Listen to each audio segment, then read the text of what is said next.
नमस्कार। आर के त्यागी, गाजियाबाद एनसीआर दिल्ली। ओम सच्ची जनवानी चैनल पर आपका स्वागत है।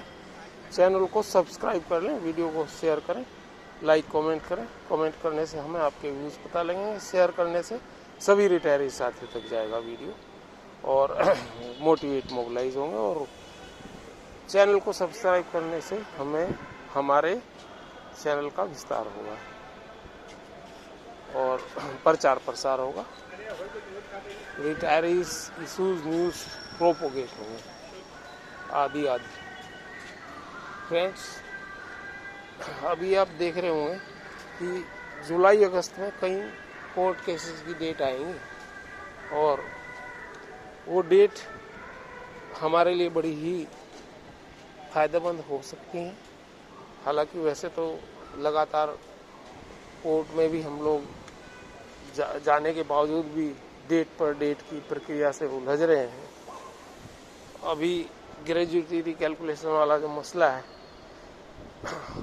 वो भी शायद सुप्रीम कोर्ट में जाएगा, नैनीताल हाई कोर्ट का, या चला गया होगा, ये जो भी रहा होगा, क्योंकि कोई बैंक पेमेंट नहीं करेगा हाई कोर्ट के ऑर्डर पर और उसमें मोटा पैसा बैंक को देना पड़ेगा। ये एक जरूर और आवश्यक बैंक को निर्णय लेना है, लेकिन क्योंकि सुप्रीम कोर्ट में जाएगा और या चला गया होगा तो वहाँ जैसा भी होगा पता लग जाएगा। कैविएट दाखिल कर रखी है उन लोगों ने।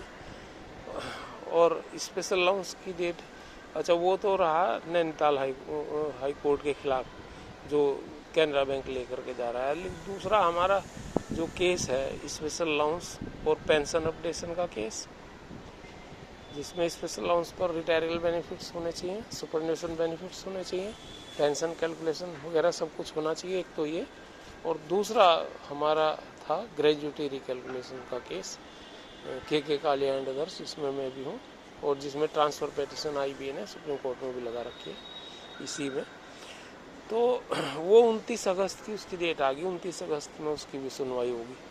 तो ये दोनों डेट, दोनों ही केस की, special allowance plus pension updation and gratuity recalculation, दोनों ही केस 29 अगस्त में सुनवाई किए जाएंगे। और वो एक और विशेष बात हुई, अब तक रजिस्ट्रार के पास ही पड़े हुए थे, रजिस्ट्रार ही डेट पे चेंज करता रहता था और वो करीबन इसमें हो गए 19 और 5 24 5 साल हो गए। लेकिन अब ये मेन जज जो है वो सुनवाई करेंगे, जैसा बताया गया है मेन जजेस सुनवाई करेंगे। तो उसमें देखते हैं क्या होता है। और सिंगला वाला केस जो है, जो बहुप्रतीक्षित है और 8 साल लड़ते हुए हो गए उसको, और वो 2016 से चल रहा है, उसमें भी अब इस महीने या अगले महीने डेट आएगी। अभी डेट उसकी फिक्स नहीं हुई, जबकि मार्च में फिक्स होने की बात थी लेकिन नहीं हुई। तो वो भी डेट आ जाएगी, जो भी डेट आएगी देखते हैं उसमें क्या होता है। और कम्यूटेशन वाला जो मैटर है वो भी पूरी शिद्दत से लड़ा जा रहा है और कई सारे लोगों ने उसमें वो केस फाइल किया है चंडीगढ़ हाई कोर्ट में।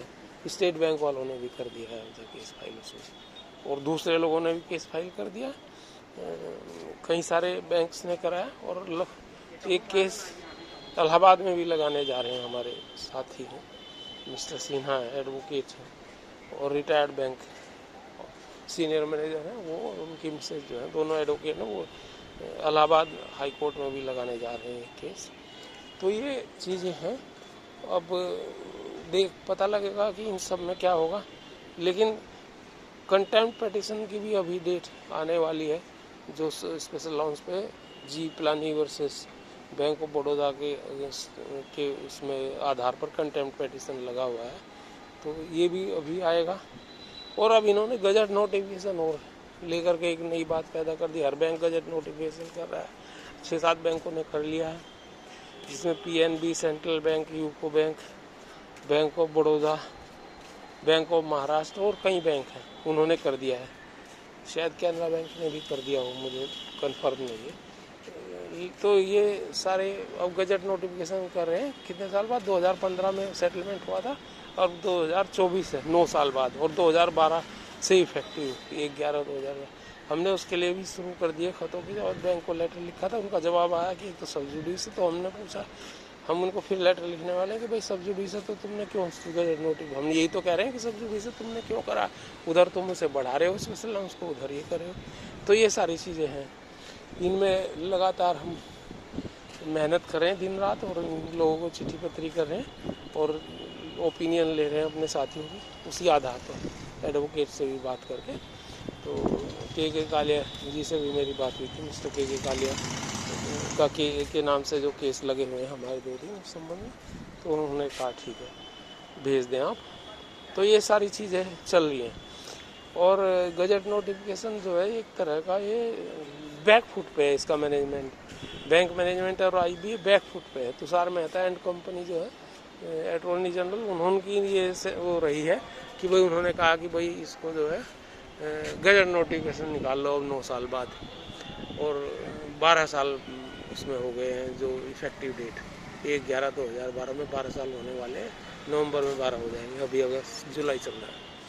तो ये समझ लो कि वो बैक फुट पे उन्हें लग रहा है कि इसमें हम हार रहे हैं, तो अब ये चीज़ लेकर गए। अभी लोक अदालत की भी एक सोफा छेड़ दिया था, लोक अदालत में डाल दिया था उस केस को इन्होंने, तो वो हम लोगों ने अभी एक्सेप्ट नहीं करा, ना करना चाहिए।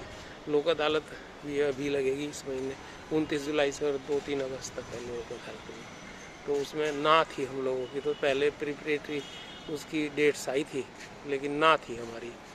अब किसी ने हाँ भी कर दी हो तो मैं कह नहीं सकता, पर वो क्या है लोक अदालत में कि जिसको भी नोटिस आए थे, मुझे तो नोटिस नहीं मिला उसका, तो ये था उसमें।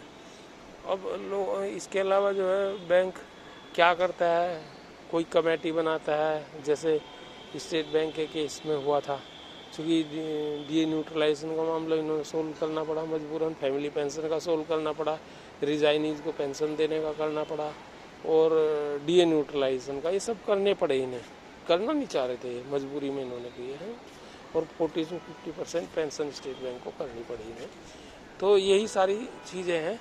तो गवर्नमेंट बैकफुट पे जरूर नज़र आ रही है, पर हमने चीफ जस्टिस को बहुत सारे लेटर और मेल लिखे हैं, और वीडियो से भी उनको रिक्वेस्ट की है कि भाई आप जो है हमारे केसेस को जल्दी डिसाइड करवाइए मेरिट्स के आधार पर। और जब डबल बेंच ने फैसला दे दिया है कायदे में, तो ग्रेजुएटी रिकैलकुलेशन में इन्हें डिक्लाइन रिजेक्ट कर देनी चाहिए इनकी, वो सुप्रीम कोर्ट को जो ये लेके जाएंगे या लेके गए हैं होंगे तो रिजेक्ट कर देनी चाहिए कि भाई ये सुनवाई के काबिल नहीं है, क्योंकि डबल बेंच का और इंक्लूडिंग चीफ जस्टिस उसमें है, और हाई कोर्ट का चीफ जस्टिस जो है सुप्रीम कोर्ट के जज की एक तरह से इक्विवेलेंट ही होता है, वही लोग बनते हैं वहाँ जो चीफ जस्टिस होते हैं। तो ये चीज़ है। अब उसको पहले भी ऐसे केसेस हो गए, क्योंकि जब रिजर्व बैंक के बारे में मुंबई हाई कोर्ट ने फैसला दिया था कि भाई इनका पेंशन अपडेशन किया जाए सेंट्रल गवर्नमेंट के हिसाब से, तो तब भी ये केस लेके गए थे सुप्रीम कोर्ट में, जिसको डिक्लाइन कर दिया था, रिजेक्ट कर दिया था सुप्रीम कोर्ट ने। कहा था पहले अपने यहाँ लागू करो, उसके बाद आना हमारे यहाँ। फिर वो हो ही नहीं पाया था, यूनियन के दखल वगैरह कर दिया था। तो अगर सुप्रीम कोर्ट का डिसीजन आएगा, हाई कोर्ट का डिसीजन, उसी आधार पे ऐसे मध्य ग्रामीण बैंक में भी DA उन्होंने दिया था ग्रेजुएटी रिकैलकुलेशन पे, तो उसमें भी ये गए थे बैंक, उनका मध्य ग्रामीण बैंक, उसको भी रिजेक्ट कर दिया था सुप्रीम कोर्ट ने कि इसको आप पेमेंट करिए, और वो पेमेंट हुआ।